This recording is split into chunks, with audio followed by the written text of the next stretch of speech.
Maiduguri, the capital of Borno State, is providing refuge to over 1 million displaced people. And as the Nigerian army regains control of the main towns and some villages in the state, more and more people continue to arrive. Malnutrition is so rampant in Maiduguri because of the presence of the insurgents Boko Haram. This has stopped people from cultivating crops. They haven't been going to their farms for quite some time. This resulted in shortage of food, and subsequently malnutrition kicked in as a result of food scarcity. Health facilities in Maiduguri are overwhelmed, unable to cope with the medical needs of the city's residents as well as the displaced and patients transferred from other towns in Borno such as Bama and Dikwa. We are continuously piling up people who have been discharged, but we have got nowhere to take them. We can't take them back to Bama, we can't take them back to Dikwa because the situation there is catastrophic. Recaptured in recent months, some of these towns were held by Boko Haram for 2 years. Security remains high, but MSF teams are able to travel to them under army escort. For example, to Bama, the second largest town in the state, where the mortality rate exceeds the emergency threshold. 15% of children in Bama are suffering from severe acute malnutrition. Behind me, as you see here, is a graveyard where they buried the mortality cases. Most of the cases died because of hunger and lack of water, and then followed by lack of medicine. Before the NGOs will intervene, no helping hands. Grouped together on the hospital premises, Bama's inhabitants are lacking everything. Les interventions sur ces sites sont absolument essentielles parce qu'il y a... There's a desperate need for humanitarian aid in places like Bama. Many people's lives are in danger. They need immediate medical assistance in order to survive. For many, it's a matter of days or hours even. There are thousands, or rather tens of thousands of people among the 500 to 800,000 people living in similar conditions on 20-odd sites in Borno State. While aid and emergency medical care is now getting through to some towns in Borno State, other places are still totally inaccessible. Les quelques personnes que l'on voit sortir nous rapportent d'énormes... Few people we've seen who have managed to get out all talk of huge difficulties to find food and of ongoing insecurity. But we can't actually reach many of these people. We have no idea how many people there are, but we believe they're in very harsh conditions and we hope to be able to access them soon. Some of those who managed to escape the conflict have sought refuge across the border in Cameroon. MSF teams there are treating the wounded, providing mother and child health care and offering mental health support too.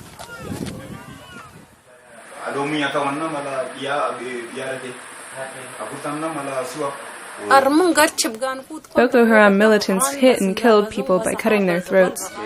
As soon as they arrived, they started killing people, slitting their throats and making women and children watch as they did so. They killed anyone over the age of 15, men and women. MSF is scaling up its activities to help the people of Borno State. Water, food, medical care and shelter. For hundreds of thousands of people, the needs are huge.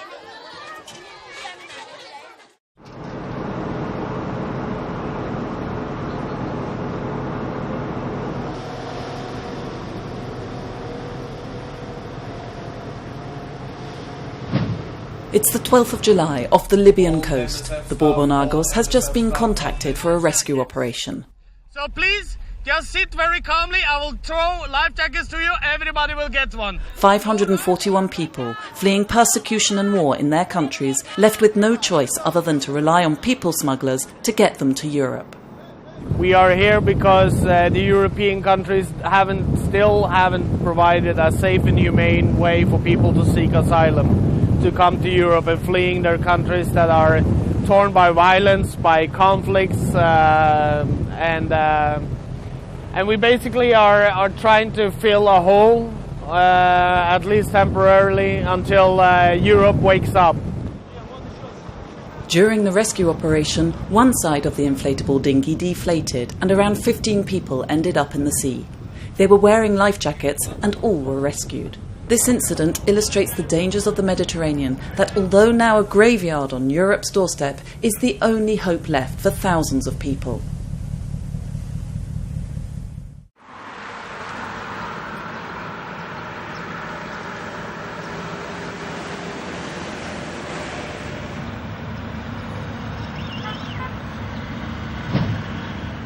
Aya has already lived through at least one Israeli offensive, and she has only ever known Gaza under blockade. 5 months ago, she suffered second and third degree burns. It was 7 o'clock in the morning. We'd made tea for breakfast. We were sitting on the balcony and she dropped the teapot, spilling boiling water all over her body and face. Aya is better now, but here in this stricken land, domestic accidents are only too common, and victims join the long list of people wounded during the 2014 conflict and who still require treatment. من التحديات طبعا اللي هي الاحتلال والحصار. Occupation and the embargo are the main causes of the challenges we face to provide medical services. الخدمات الصحية الموجودة في قطاع غزة. They create a lack of drug and medical supplies and constant power cuts. And people also start messing around with electricity cables and alternative energy sources, which results in an increase in the number of burns victims that we then need to treat. أدت إلى زيادة في حالات الحروق الموجودة في أطباء بلا حدود. In Gaza, MSF runs 3 post-operative care clinics and regularly deploys surgeons for reconstructive surgery programs for the victims of war and the embargo.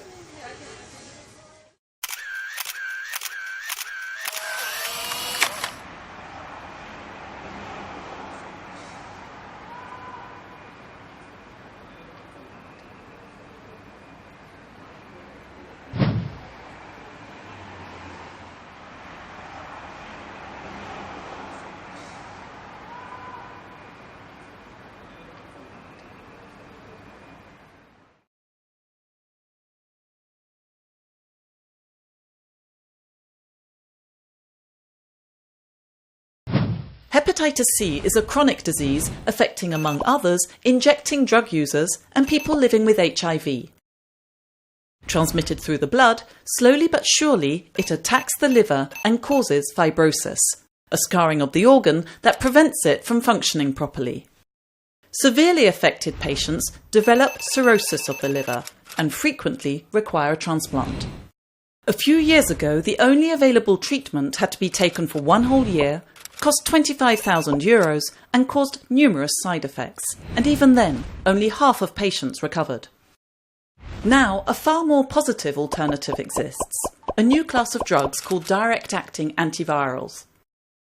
One of them, sofosbuvir, has almost no side effects, reduces the risk of relapse significantly, and needs to be taken for just 12 weeks, with a cure rate of 95%. Its price is the only snag. It costs around €100 to manufacture a course of sofosbuvir treatment. Yet in the US, it costs almost $100,000 to treat one patient. Simply put, the price of a gram of sofosbuvir costs 67 times more than a gram of gold. In France, treating everyone suffering from the disease would exceed the budget required to fund all of Paris's hospitals. The price of the drug depends on the agreement reached with Gilead, the pharmaceutical company that produces it.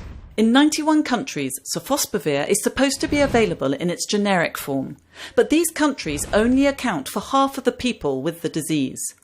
Most of the worst affected countries do not have the benefit of a licensing agreement between Gilead and generic manufacturers, which would give them access to the drug at a cheaper price. In countries where Gilead has reached an agreement, pretexting the fight against the resale of drugs, it imposes draconian measures. The company has, for example, access to personal information, including the name and address of each patient, which it can use as it sees fit. Yet another consequence of the pharmaceutical company's pricing policy is that the drug is subject to rationing. In France, instead of providing treatment to all those who need it, it is prescribed only to those with advanced liver fibrosis. But treating all patients would eradicate the reservoir of the disease, which would mean no more patients, no more virus, and no more contagion. If it were accessible to all those who need it, sofosbuvir could potentially eradicate the disease.